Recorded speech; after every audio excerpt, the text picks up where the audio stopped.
दोस्तों, तकरीबन 3 दिन पहले मैंने एक खबर बताई थी कि लगातार जिस तरीके से चुनाव आयुक्त ईवीएम सब पर कब्जा करने की कोशिश सरकार की तरफ से की जा रही है, उस पर पूर्ण विराम लग चुका है। यानी कि वो प्रस्ताव पास हो चुका है, राज्यसभा में भी लोकसभा में भी। अब इसके मुताबिक आगे से कोई चुनाव आयुक्त ईवीएम पर सवाल नहीं उठाएगा। अगर उसने सवाल उठाए तो उस पर कड़ी कार्रवाई हो सकती है। जैसा कि अभी हाल ही में 5 राज्यों में विधानसभा चुनाव होने के बाद 3 राज्य छत्तीसगढ़, राजस्थान और मध्य प्रदेश में हुए चुनाव को लेकर ईवीएम पर सवाल उठाए गए थे, तो चुनाव आयोग भड़क गया था। उसने साफ तौर पर कहा कि ईवीएम पर सवाल उठाने वालों को बुलाया जाएगा और जो साबित नहीं कर पाया उस पर कड़ी कार्रवाई होगी। और अब इसको लेकर कानून बनने की आखिरी प्रक्रिया शुरू हो चुकी है। नमस्कार, मैं हूं प्रज्वल गौतम और आप देख रहे हैं द कंटा। अब इस देश में जब भी चुनाव होंगे तो उसकी निष्पक्षता पर ना आप सवाल उठा सकते हैं, ना चुनौती दे सकते हैं। यानी अब तक आप सोचते थे कि सुप्रीम कोर्ट जाएंगे, चुनाव आयोग ने यह गलत किया, चुनाव आयुक्त की तरफ से यह हुआ, ईवीएम में यह गड़बड़ी है, ये तमाम बातें करते थे ना। पूरी तरह से लोकतंत्र को रसातल में डालने का काम सरकार ने कर दिया है और यह काम संसद के माध्यम से किया गया है। एक कानून पूरी तरह से बनने जा रहा है, मतलब वो आखिरी प्रक्रिया में है। राज्यसभा और लोकसभा दोनों में पास हो चुका है। आज मैं विस्तार से दिखाने जा रहा हूं कि इस मुल्क में आगे होने वाले चुनाव कैसे होने जा रहे हैं। दरअसल मैंने हाल ही में आपको खबर बताई थी कि चुनाव आयुक्त की जो नियुक्ति होगी उससे जुड़ी हुई एक विधेयक को, एक प्रस्ताव को संसद के अंदर रखा गया था। वो राज्यसभा और लोकसभा में पास हो चुका है। उस पूरे विधेयक को पहले भी बताया था और आज फिर मैं बताने जा रहा हूं। यह इसलिए जरूरी हो जाता है कि जिन 3 राज्यों में विधानसभा चुनाव के बाद सवाल उठ रहे थे, सुप्रीम कोर्ट का दरवाजा खटखटाया जा रहा था, कोई हाई कोर्ट जा रहा था, कोई चुनाव आयोग और आयुक्त की मंशा पर सवाल उठा रहा था। इसी बीच खुद चुनाव आयोग ने चेतावनी दी थी कि भाई ईवीएम पर सवाल मत उठाओ, उठाओगे तो आओ दफ्तर में आकर साबित नहीं कर पाए तो कड़ी कार्रवाई होगी। लेकिन अब यह जुबानी खर्च नहीं रह गया है, यह कानून बनने जा रहा है। बिल्कुल ठीक सुन रहे हैं। जो चुनाव आयुक्त को लेकर विधेयक रखा गया था पटल पर, उसके मुताबिक आपको बता दें कि 3 लोग होते हैं पैनल में। अब तक होते थे, लेकिन अब जैसे ही यह कानून बन जाएगा उसके बाद तब भी 3 रहेंगे। पहले प्रधानमंत्री, दूसरे मुख्य न्यायाधीश और तीसरे नेता प्रतिपक्ष। इसमें से मुख्य न्यायाधीश को हटा दिया गया है। जी, अब बचे हैं 2 में से जो तीसरे शख्स को मुख्य न्यायाधीश को हटाकर लाया गया है वो है कैबिनेट मंत्री। मैं फिर आपको उदाहरण के साथ समझा देता हूं कि इस देश में चुनाव आयुक्त को कैसे चुना जाएगा। इस वक्त मोदी जी प्रधानमंत्री हैं। मोदी जी का मैं खासम खास हूं। अगर मैं खासम खास हूं और मुझे चुनाव आयुक्त बनाना चाहते हैं तो वो मुझे वोट करेंगे। दूसरा, क्योंकि कैबिनेट मंत्री होंगे जो प्रधानमंत्री के भरोसेमंद हैं, तो ऐसे में इन कैबिनेट मंत्री की इस दौर में तो इतनी हिम्मत नहीं है कि वो प्रधानमंत्री के खिलाफ चले जाए, मोदी जी के खिलाफ चले जाए, तो इनका वोट भी मेरे पास आ जाएगा। यानी 3 में से 2 वोट अगर मेरे पास आ गए तो इनके वोट का कोई मतलब नहीं, चाहे मेरे खिलाफ डालें या मेरे समर्थन में डालें। यानी मैं चुनाव आयुक्त बन गया, और अगर मैं चुनाव आयुक्त बन गया उसके बाद जो मैं फैसले लेना चाहूंगा, जिसके हक में फैसले लेना चाहूंगा, ले सकता हूं। इसी को लेकर लगातार विरोध किया जा रहा था, लेकिन संसद के अंदर इतने दिनों में हुआ क्या ये हम सब जानते हैं।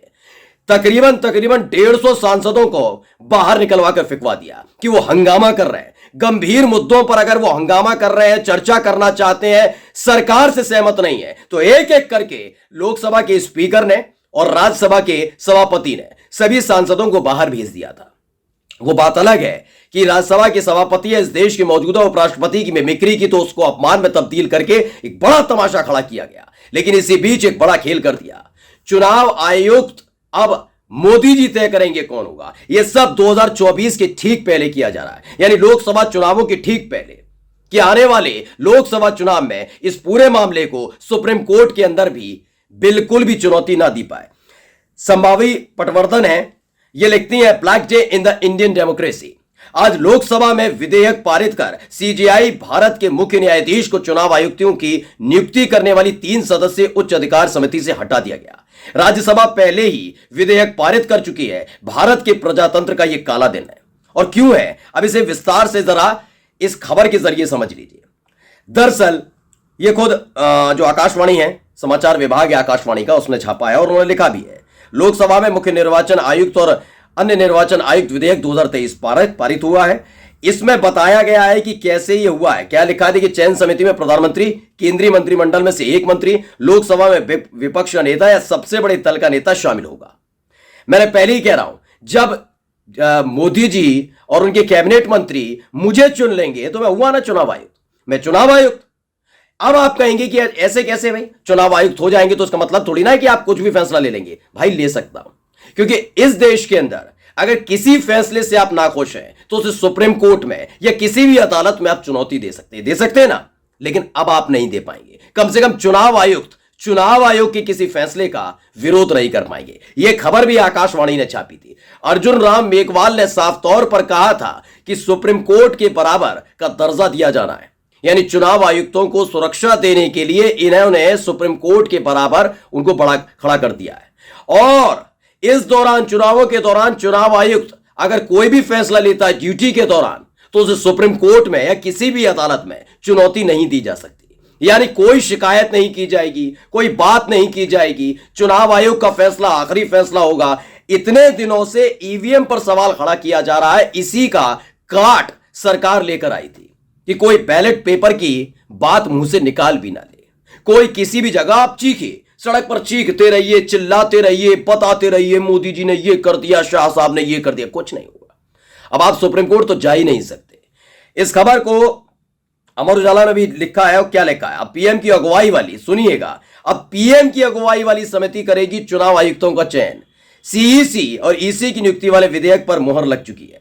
यानी अब पूरी तरह से सरकार पर निर्भर है कि उनका कौन सा लाडला चुनाव आयोग में एक मुख्य चुनाव आयुक्त या अन्य चुनाव आयुक्त के तौर पर बैठेगा, कौन से फैसले लिए जाएंगे। आप सुप्रीम कोर्ट में चुनौती नहीं देंगे, तमाम चीजें लिखी हुई हैं। बार बार यही बात सरकार की तरफ से कही जा रही थी, इस पर बहस चल रही थी, पर्चे खोल कर रख दिए थे कांग्रेस के सांसदों ने। खुद आम आदमी पार्टी के सांसद राघव चड्ढा जो है, उन्होंने पूरी तरीके से बताया था कि अगर ऐसा होता तो कितना घातक होगा। लेकिन ना, सरकार सुनने के लिए तैयार नहीं थी। सरकार ने साफ तौर पर कह दिया था कि हम कुछ सुनने के लिए तैयार नहीं है। यानी कि जो हंगामा कर रहे थे उन्हें बाहर फेंकवा दिया। अब बाहर फेंकवा दिया, वो सदन में है नहीं, उसी हिसाब से अब काउंटिंग होगी। जब वोटिंग हुई लोकसभा के अंदर की विधेयक के साथ कौन है, जब आप ही के सारे सांसद हैं, तो किसी की हिम्मत है कि आपके खिलाफ वोटिंग कर जाए। बचे कुचे 10, 15, 20 छोड़े हैं, वो करते रहे विरोध। जैसे चुनाव आयुक्त के पैनल के साथ होगा कि आप और आपके कैबिनेट मंत्री मिलकर चुन लेंगे चुनाव आयुक्त कौन है। यानी कि कुल मिलाकर लोकतंत्र को रसातल में डालने का काम जो किया गया है, वो ये साबित करता है कि सबसे महत्वपूर्ण चरण जो होता है, सबसे मजबूत नींव जो होती है, यानी चुनाव किसी भी लोकतंत्र के लिए, उसे भी पंगु बनाने का काम किया गया है। यानी पूरी तरह से सरकार जिसको चाहेगी उसे चुनाव आयुक्त भी बनाएगी। चुनाव आयुक्त जो फैसला लेगा वो आखिरी फैसला होगा और उसे किसी भी कोर्ट में चुनौती नहीं दी जा सकती। चाहे तो आप गले की नसें फाड़ फाड़ कर चिल्लाते रहिए कि आपके पास सबूत है, आपके पास खर्रा है, आपके पास यह है कि चुनाव आयुक्त ने निष्पक्षता नहीं निभाई, ईवीएम खराब हुई, कहते रहिए। अब सरकार को कोई फर्क नहीं पड़ता। नमस्कार।